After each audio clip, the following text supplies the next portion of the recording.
Я считаю, что голосование за Грудинина – это и есть мечта. Мечта простого якутского селянина. Он помнит времена совхозов, хороших, крепких совхозов, когда платили хорошую заработную плату, когда было нормальное социальное обеспечение, когда люди могли ездить, отдыхать и так далее. Сегодня этого нет. Вот эта мечта осталась. И если человек мечтает и проголосовал за это, так за это его нельзя ругать. Если он не мечтает, он не будет развиваться человек. Несостоявшаяся мечта журналистов, да, быть гуру, да, управлять сознанием, манипулировать. Ну, правда, все же в учебниках пишут, что СМИ манипулируют сознанием. Да? Да не они сейчас манипулируют. Сейчас средства массовой информации, в принципе, это только один из сегментов информационного потока. Да? Средства массовой коммуникации.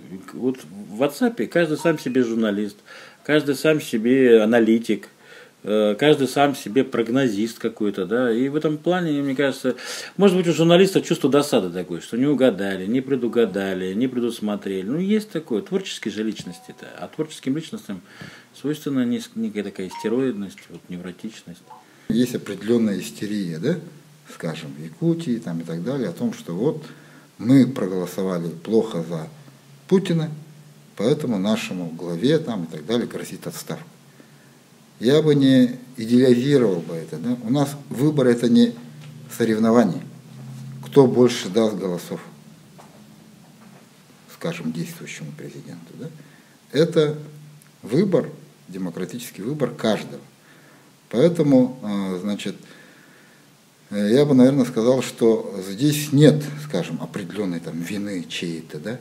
Почему журналисты об этом поднимают вопрос, что вот мы проголосовали плохо, значит, нам будет хуже. Я с другой стороны хочу подойти к этому вопросу, потому что если мы проголосовали, ну не мы, а, скажем, часть населения проголосовала за Грудинина, да, значит, есть определенные вопросы, которые власти надо решать, которые власти надо задуматься. Вот о чем это говорит. Если бы мы не проголосовали бы, скажем, определенная часть населения не проголосовала бы за Грудинина, соответственно, нами и не заинтересовались. Сегодня, да, интересуются, почему в Якутии так проголосовали. Значит, это и есть хорошо. Я думаю, что в WhatsApp, наверное, сейчас невозможно обмануть, как в телевизоре. Ну, в телевизоре можно обмануть, например, попытаться сыграть под какую-то целевую аудиторию. А здесь ты общаешься, и ты точно знаешь, с кем ты общаешься. Ты знаешь манеру выражения этого человека, ты знаешь, как он запятые расставляет, ты знаешь, что он их может вообще не расставлять.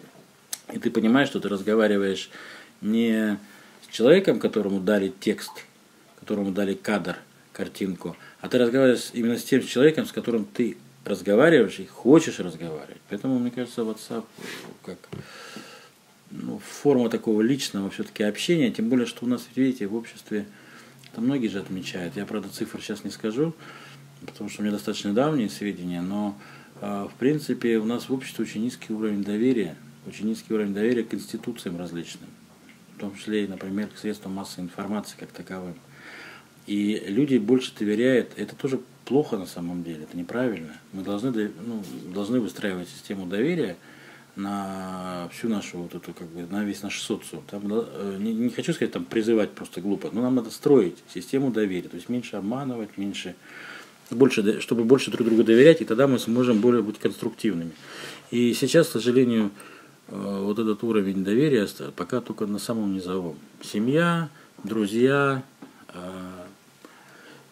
социум ближайший, деревня, например, своя, да, район свой, Улус, например, если мы говорим об улусных, скажем, да, то там уровень доверия какой-то есть к своим. Вот мы даже в Якутии же, помните, любой министр, который приезжает к нам в Якутию, называется варяг. И здесь сразу агрессивные такие коннотации. Вот он, между прочим, приезжает же не с другой стороны вообще-то. Он же приезжает он россиянин. Вот. Зато когда приехал свой из Папуа-Новой Гвинеи, тоже как-то к нему отнеслись вроде свой и не очень, какой-то непонятный свой, да, там Гарвард заканчивал, почему-то возглавлял Федерацию борьбы Папуа-Новой Гвинеи такой, да.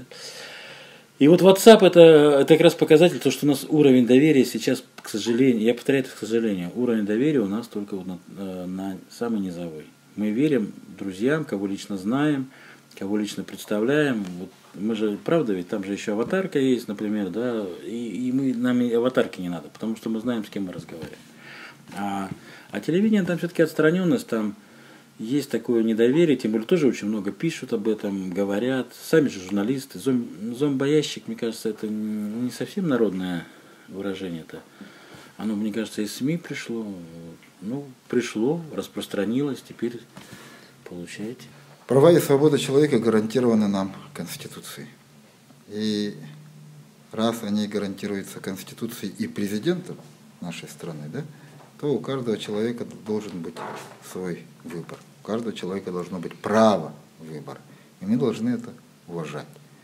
И если вот, допустим, сегодня многие там журналисты говорят о том, что вы плохо проголосовали там, и так далее, да, и начинают, скажем, лезть в приватную зону, да, каждого человека. Так? Но если, смотрите, если кто-то влезет в чью-то приватную зону, они же сразу начинают кричать: это мое личное дело, почему вы лезете туда? А зачем тогда говорить о том, что вот вы не так проголосовали, вот давайте снимем там Илдархана там, и так далее, и так далее. Речь совершенно не об этом. Тут речь идет о том, что значит, есть права и свободы человека, которые должны быть гарантированы. А значит, нельзя искать виноватых в этом в лице там, руководства республики, там, в лице каких-то там чиновников, которые отвечали за выборы. Это прямые демократические выборы, где народ сам делает свой выбор. Надо, во-первых, смотреть, что будет предлагаться на самом верху. Да? То есть, допустим, сейчас Путин, скорее всего, будет конкретизировать свой новый курс на эти 6 лет, да, конкретизировать, что он будет делать в ближайшее время. И, в принципе, мне кажется, местные политики должны уже сейчас быть готовы к этому, чтобы подстроиться не потому, что там Путину понравится, а потому что, чтобы все-таки на местах у нас тоже тренд такой пошел на изменения в русле общих, да, вот этих вот. И мне кажется, здесь политики, конечно, должны в этот момент более четко обозначить свою позицию, например, по отношению, скажем, к экономическим вопросам. Все-таки надо поднять опять, я считаю, надо поднимать вопросы об инфраструктурных вот этих вещах. Крымский мост заканчивается, но надо, наверное, все-таки нам требовать мост через Лену, да, потому что, реально, в экономике трудно развиваться без системы коммуникации. И мне кажется, как раз вот те политики, которые будут решительно отстаивать вот экономические интересы Якутии, мне кажется, они могут. А кто из них будет это сейчас делать, я не могу сказать. Правда, не могу. Надо взять программу Грудинина. Программу Грудинина. Мы в последнее время вообще забыли, что такое предвыборная программа. Что такое предвыборные обещания. Обещания. Они не выполняются. Вот сейчас настала пора, когда за слова надо отвечать. Значит, надо брать программу Грудинина, смотреть, почему люди за него проголосовали.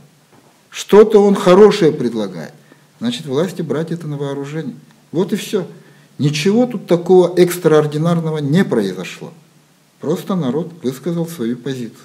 И этому надо радоваться. Значит, у нашего народа, у якутского народа, есть хорошие зачатки, не то что зачатки, есть понятие демократии, что они понимают, что не все должно быть сверху указано, что у каждого человека есть свое мнение, и это надо уважать.